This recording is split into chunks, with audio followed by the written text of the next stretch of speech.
Effondrement de la muraille de Jéricho est relaté dans Josué, chapitre 6e. Après la mort de Moïse, Josué prend la tête du peuple d'Israël pour entrer en terre promise. Jéricho est la première ville qu'il rencontre. Mais elle est fortement fortifiée, avec de grandes murailles.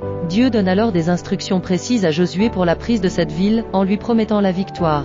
Dieu demande aux Israélites de faire le tour de la ville pendant 6 jours, une fois par jour. 7 prêtres doivent marcher devant l'arche de l'Alliance, en portant des trompettes en cornes de bélier. Le peuple doit rester silencieux, ne prononçant aucun mot tout au long de cette procession. Le 7e jour, Dieu ordonne aux Israélites de faire le tour de Jéricho non pas une fois, mais 7 fois. À la fin du 7e tour, les prêtres doivent sonner fortement les trompettes. Et Josué demande au peuple de pousser un grand cri. Les murailles de Jéricho s'effondrent miraculeusement, permettant aux Israélites de s'emparer de la ville facilement. Cet épisode illustre la foi des Israélites en Dieu et leur obéissance à ses commandements, ainsi que la puissance de Dieu qui accomplit des miracles pour son peuple.